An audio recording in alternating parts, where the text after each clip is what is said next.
एक समय की बात है। सुंदरवन नामक गांव में दो गहरे दोस्त रहते थे, अर्जुन और राज। अर्जुन एक मेहनती किसान था, जबकि राज एक कुशल कुम्हार। दोनों की दोस्ती की मिसाल पूरे गांव में दी जाती थी। एक दिन गांव में एक अजनबी आया, जिसने गांव वालों को बताया कि पास के जंगल में एक अमूल्य खजाना छुपा है। अर्जुन और राज ने तय किया कि वे इस खजाने को ढूंढने के लिए जाएंगे। उन्होंने अपनी यात्रा की तैयारी की और अगले दिन सुबह सुबह जंगल की ओर निकल पड़े। जंगल घना और रहस्यमयी था।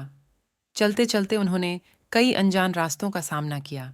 अचानक उन्हें एक पुराना नक्शा मिला, जो खजाने तक पहुंचने का रास्ता दिखा रहा था। नक्शा पुराना और जटिल था, पर अर्जुन और राज ने मिलकर इसका अध्ययन किया और आगे बढ़े।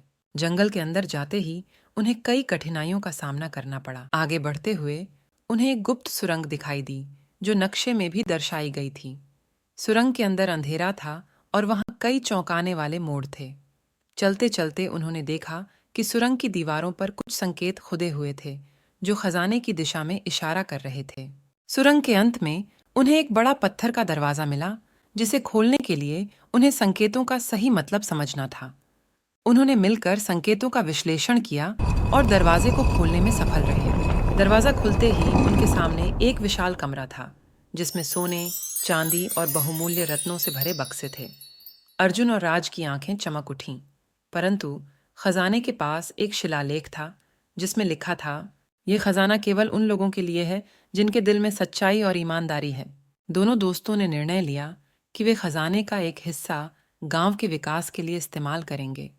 उन्होंने खजाने को बांटने और सही तरीके से उपयोग करने का संकल्प लिया।